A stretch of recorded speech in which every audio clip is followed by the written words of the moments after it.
আসসালামু আলাইকুম। প্রিয় আমার ভাইয়েরা কেমন আছেন? আশা করি সকলে ভালো আছেন এবং সুস্থ আছেন। দেশ ও প্রবাস থেকে যারা আমার এই ভিডিওটি দেখতেছেন, অবশ্যই আমার চ্যানেলটি সাবস্ক্রাইব করে দেবেন। প্রিয় আমার ভাইয়েরা, আপনাদের অজস্র প্রশ্ন আপনাদের মনে ঘুরপাক খাচ্ছে এবং অনেকে অনেক ধরনের প্রশ্ন করছেন। এত প্রশ্নের জবাব আসলে প্রায় একই রকমের প্রশ্নগুলোই আসতেছে বারবার। যাই হোক, আমি আজকে আপনাদের এই বিষয়গুলো নিয়ে ক্লিয়ার করব। তার আগে বলে নিই, 2023 ও 24 সালের বিষয়টা আসলে আমি নিজে একজন ভুক্তভোগী। সেই হিসেবে আপনারা যারা আমাকে 2023 নিয়ে এবং 24 নিয়ে বেশি কথা বলেন, আসলে এখানে আর বলার কিছু নেই। এবং প্রতিনিয়ত যে আপডেটগুলো হচ্ছে আমি আপনাদেরকে দেওয়ার চেষ্টা করছি যতটুকু আমার কাছে আসছে। প্রিয় ভাইয়েরা, 23 ও 24 সালের আপডেট প্রতিদিনই আপনারা পাবেন এবং প্রতিদিনই এটা নিয়ে আমি যতটুকু খবর পাই সেই অবশ্যই আপনারা জানতে পারবেন। কিন্তু তার আগে বর্তমান সময়ে যে আলোচিত ঘটনাগুলো সেগুলো নিয়ে কিছু কথা বলি। তার আগে কথা বলবো 2025 সালের অক্টোবরের 1 তারিখের ক্লিক ডে নিয়ে, যেটা নিয়ে অনেকেই বিভ্রান্তিতে আছেন এবং অনেক ধরনের তথ্য এবং অনেক ধরনের বিভ্রান্তিকর তথ্য প্রচার হচ্ছে। প্রিয় ভাইয়েরা, যারা 2025 সালের অক্টোবর 1 তারিখে ক্লিক ডে করেছিলেন, অনেকেই বলতেছে যে সকল নুরস্তানাকে বাতিল হিসেবে গণ্য করা হয়েছে। এই ধরনের কোনো ওয়েবসাইটে কোনো তথ্য প্রকাশ করা হয়নি। প্রিয় ভাইয়েরা, আপনারা যারা 2025 অক্টোবরের 1 তারিখে ক্লিক দিতে অংশগ্রহণ করেছিলেন, অলরেডি আপনাদের অনেকেরই নুরস্তা ওঠা শুরু হয়েছে। আবার বলতেছে সেই নুরস্তাগুলো নাকি বাতিল হয়ে গিয়েছে।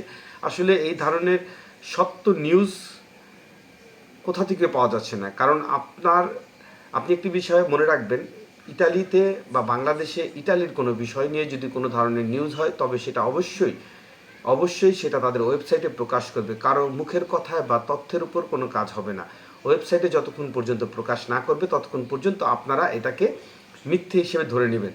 প্রিয় ভাইরা, আপনারা টেনশন করবেন না। অবশ্যই অক্টোবরের 1 তারিখের যে ক্লিক ডে, সেই ক্লিক ডের যে নুরস্তা বের হবে, অবশ্যই আপনারা ভিসা পাবেন।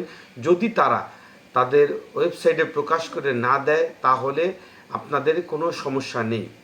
এবার আসুন 2025-26 সালের জানুয়ারি মাসের 12 তারিখ, অর্থাৎ 2 দিন আগে যে সিজনাল ভিসা, কৃষি ভিসায় যে ক্লিক ডে হয়েছিল, আপনারা সকলে প্রশ্ন করতেছেন এই রিসিভুতা কবে আসবে। প্রিয় ভাইয়েরা, আমি যতটুকু শুনেছি বা জানতে পেরেছি, এই রিসিভুতাগুলো আজকে অথবা আগামীকাল বা তারপরের দিন, এই 2-4 দিনের ভিতরে আপনারা রিসিভুতাগুলো পেয়ে যাবেন। গতকাল পর্যন্ত আমি কাউকে দেখিনি রিসিভুতা পেয়েছে, কোথাও থেকে শুনতে পারিনি বা কোথাও যোগাযোগ করে চেষ্টা করেও কোথাও থেকে জানতে পারিনি যে তারা কেউ রিসিভুতা পেয়েছে। তাই আমি আপনাদেরকে বলবো, আপনারা টেনশন করবেন না। অবশ্যই আপনারা রিসিভুতা অতি শীঘ্রই আপনারা হাতে পেয়ে যাবেন। আপনাদের মাধ্যমের সাথে আপনারা কন্টিনিউ এই বিষয়টা যোগাযোগ রাখেন, ইনশাআল্লাহ আপনাদের রিসিভুতা পেয়ে যাবেন। এবং মনে রাখবেন, 2023 ও 24 সালে অনেকেই যারা রিজেক্ট খেয়েছে, এই 2026 সালে এসে কিন্তু তারা কিন্তু অনেক লোকই জমা দিয়েছে। এই বিষয়টার জন্য খুবই ভালো লাগে, কারণ আমাদের পুরন সহযোদ্ধা যারা আমরা একসাথে মাঠে এই ভিএফএস গ্লোবালের বিরুদ্ধে বা অ্যাম্বাসিডার বিরুদ্ধে অনেক স্লোগান দিয়েছিলাম, অনেক ভাইয়া ছিল যেগুলো রিজেক্ট খেয়ে তারা চলে গিয়েছিল। সেই সব ভাইগুলো আবারও জমা দিয়ে আবারও তাদের সাথে মোটামুটি যোগাযোগ হচ্ছে, তারা বিভিন্নভাবে পোস্ট করছে। এই জিনিসটা আসলে খুবই ভালো লাগছে। কারণ ইনশাল্লাহ হাল ছাড়লে আপনি কখনোই ইউরোপে যেতে পারবেন না, এই কথাটা মনে রাখবেন। আপনাকে হাল ছাড়া যাবে না। যদি আপনার আর্থিকভাবে কোনোভাবে যদি আপনি একেবারে দুর্বল না হন, বা যদি মাধ্যমের বা আপনাকে যাওয়ার মতন আপনার আর কোনো অ্যাবিলিটি নেই, সেই ক্ষেত্রে আপনি ভিন্ন বিষয়। কিন্তু যদি কারো যদি টাকা পয়সার যদি ব্যবস্থার সুযোগ থাকে বা জমা দেওয়ার সুযোগ থাকে, আপনারা অবশ্যই জমা দিবেন এবং হাল ছাড়বেন না। ইনশাআল্লাহ সফলতা একদিন আসবেই, এটা মনে রাখবেন। আপনি বারবার চেষ্টা করলে আল্লাহ পাক একদিন না একদিন আপনাকে সফলতা পাইয়ে দেবে। এই তাই আমি আপনাদেরকে বলবো, যারা 2026 সালে আবেদন করেছেন, ইনশাআল্লাহ আপনারা অতি শীঘ্রই রিসিভুতা পাবেন। তবে একটা কথা মনে রাখবেন, আপনারা হয়তো অনেকে ভাবতেছেন যে রিসিভুতা পেয়ে গেলেই যে আপনারা নুলাস্তা পাবেন, বিষয়টা কিন্তু বারবার বলতেছি এরকম না। কারণ আপনারা জানেন যে বাংলাদেশ থেকে প্রায় 30টি দেশে এই আবেদন হয় এবং যেই কোটাটা থাকে তার একটি বড় অংশ হয়তো বাংলাদেশ পায়। কিন্তু কারণ বাংলাদেশের জমার পরিমাণটা বেশি থাকার কারণে অনেক জায়গায় বাংলাদেশিরাই বেশি ভিসা পায় বা কাগজ নুলস্তা বেশি বের হয়। কিন্তু মনে রাখবেন যে বেশি বলতে আপনার 30 ভাগের 1 ভাগের জায়গায় 2 ভাগ হয়তো বা আমরা পেয়ে থাকি, কিন্তু এর চেয়ে বেশি না। এই 2026 সালের যে কোঠা, এই কোঠার হয়তো বা এগেনস্টে আমরা 20,000 বা 25,000 এরকম কাগজ আমরা পেতে পারি। কিন্তু আমাদের বাংলাদেশে জালিয়াতির কারণে কাগজ অনেক পরিমাণ বেশি উঠে, কিন্তু পরক্ষণে দেখা যায় সেগুলো রিজেক্ট হয়ে যায়। প্রিয় ভাইরা, আপনারা জানেন বর্তমান সময়ে আপনারা যারা রিসিভুতা পাবেন, 1 থেকে 1.5 মাসের মধ্যে আপনাদের অবশ্যই নুলস্তা দেখবেন যে ওঠা শুরু হয়েছে। অর্থাৎ আপনারা ফেব্রুয়ারি মাসে যে ক্লিক ডেগুলো অংশগ্রহণ করবেন, এই ক্লিক ডের পরপরই দেখা যাবে যে সিজনাল ভিসার যে নুলস্তা, এই নুলস্তা ওঠা শুরু হয়ে গেছে।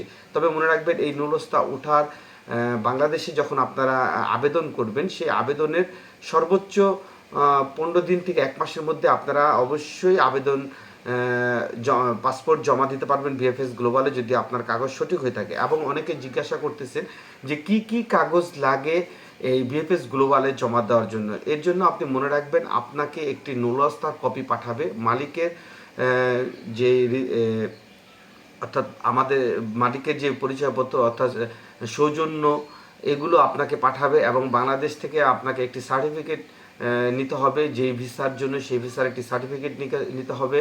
এবং আপনি ডি ফর্ম পূরণ করবেন, আপনার পাসপোর্টের 2টা কপি লাগবে, আপনার 4 কপি ছবি লাগবে, বাস এতটুকুই, আর কিছুই প্রয়োজন নেই। আপনারা এই কাগজগুলো নিয়ে ভিএফএস গ্লোবালে আপনারা জমা দিলেই আপনারা ইনশাআল্লাহ আপনাদের ভিসা হয়ে যাবে। এরপরে যদি কারো কোনো কাগজে বা আরও কিছু জানার থাকে তাহলে অবশ্যই আমাকে প্রশ্ন করবেন, আমি সেটার অ্যান্সার দিয়ে দেবো। প্রিয় ভাইয়েরা, 2023 ও 24 সালে বর্তমান সময় শুধুমাত্র সালের্নো এবং কাসেটটার এই 2টা জায়গার আপনার কোনো প্রকার আপডেট পাওয়া যাচ্ছে না। তাদের কিন্তু রিজেক্টও আসতেছে না, ভিসারও কোনো মেসেজ আসতেছে না। তবে মাঝে মাঝে 2-1টা সালের্নো শহরের খবর পাওয়া যায়, তবে কাসেটটা শহরের অবস্থা একেবারে শোচনীয়। তবে সেই দিক থেকে যদি বলতে যাই, তবে বর্তমান সময় নেপোলির কার্যক্রম অনেক ভালো। কিন্তু মনে রাখবেন, সেই ভালোটা আসলে ভালো না, সেই ভালোটা খারাপ। এর কারণ হচ্ছে ম্যাক্সিমাম রিজেকশনের পেপারগুলোই নেপোলি শহর থেকে আসছে। এছাড়া অন্যান্য শহর থেকে অনেক রিজেক্ট আসছে, তবে বর্তমানে পাসপোর্ট ডাকার হার একেবারেই কম। আর আরেকটি বিষয় আপনারা বলে রাখি, যারা নেপোলির থেকে বা অন্যান্য শহর থেকে অনেকে আপডেট করেছেন, প্রায় 3 মাস 4 মাস 5 মাস হয়ে গেছে, অনেকে ডাকছে না। আপনারা হয়তো অধৈর্য হয়ে যাচ্ছেন, কারণ আসলে কিছু করার নেই, অধৈর্য 3 বছর পার হয়ে গেছে, অধৈর্য হতেই পারেন। তবে মনে রাখবেন, যারা সত্যিকারই আপডেট হয়েছে, ইনশাআল্লাহ আজ হোক কাল হোক আপনাদেরকে ডাকবে। যখনই দেখবেন যে রিটার্ন পাসপোর্ট ডাকা শুরু হয়েছে, তখনই দেখবেন যে ডাক পড়ে গেছে।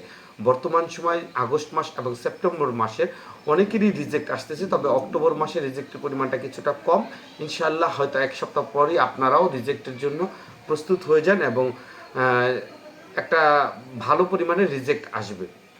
প্রিয় ভাইরা, এখন বিষয় হচ্ছে আজকে ঢাকা ভিএফএস গ্লোবালে কী পরিমাণ জমা হয়েছে। বর্তমান সময় ঢাকা ভিএফএস গ্লোবালে সবচেয়ে বেশি যেই জিনিসটি লক্ষ্য করা যায় তা হচ্ছে রিজেক্টের পেপার। ওয়ার্ক ভিসাকারীরা রিজেক্টের পেপার কালেকশন করতে আসছে এবং তার মধ্যে ন্যূনতম মানুষ জমা দেওয়ার জন্য আসে। তবে মনে রাখবেন, একটি বিষয় আপনাদের বলে রাখি, ফ্যামিলি ভিসার লোকজন সবচাইতে বেশি দেখা যাচ্ছে।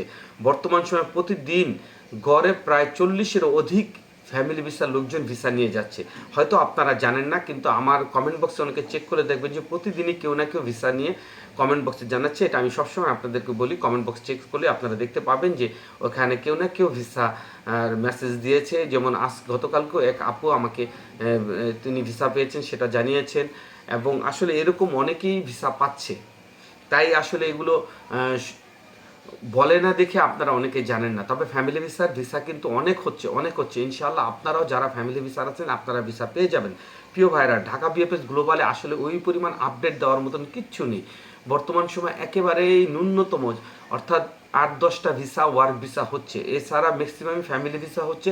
তবে 2-4টা করে প্রতিদিনই জমা হচ্ছে। যারা মেইল করে এই যে ওয়েব ফর্মে আবেদন করে রেখেছিলেন, তাদের কিন্তু অনেকেরই এখন আবারও অ্যাপয়েন্টমেন্টের জন্য ডাকতেছে। তবে যে সকল লোক যারা 24 সালে আবেদন করে জমা দিয়ে রেখেছিলেন, এখন পর্যন্ত আপনারা রিইস্যু বা আপডেট করতে পারেননি, আপনাদের কখনোই ডাকবে না, এই কথাটা আপনারা মনে রাখবেন। যদি আপনার মাধ্যম বলে আমার সব ঠিক আছে, আপনাদের ডাকবে, তবে মনে রাখবেন আপনার সঙ্গে প্রতারণা করা হচ্ছে। যদি আপনি আপডেট করতে পারেন তবে আমি বলবো আপনি ডাক পাবেন। তবে আমার মতে আপনি রিইস্যু করলে আপনি নতুন একটি নুলস্তা হাতে পাবেন। সেই নুলস্তাটি দিয়ে আপনি ওয়েব ফর্মে আবেদন করলে আপনি দ্রুত এটা পেয়ে যাবেন এবং আপনি ভিসাও পাবেন। আর যদি এটা না করতে পারেন তাহলে বসেই থাকবেন, এই ভিসা কখনোই হবে না। প্রিয় ভাইরা, আসলে অনেক প্রশ্ন, এত প্রশ্নের অ্যান্সার দিতে গেলে আসলে অনেক সময়ের প্রয়োজন। তারপরও আমি আপনাদের সবসময় বলি, যদি কারো কোনো প্রশ্ন থাকে আপনি কমেন্ট করবেন, আমি ইনশাল্লাহ চেষ্টা করব যতটুকু জানি আপনাদেরকে জানিয়ে দেওয়ার জন্য। আপনারা আমার পাশে থাকার জন্য অসংখ্য ধন্যবাদ এবং আপনাদেরকে শুভকামনা জানাচ্ছি। যারা আমার এই চ্যানেলটি সাবস্ক্রাইব করেছেন এবং যারা এখনও করেননি, অবশ্যই আমার চ্যানেলটি সাবস্ক্রাইব করে দেবেন। আসসালামু আলাইকুম, ভালো থাকবেন, সুস্থ থাকবেন।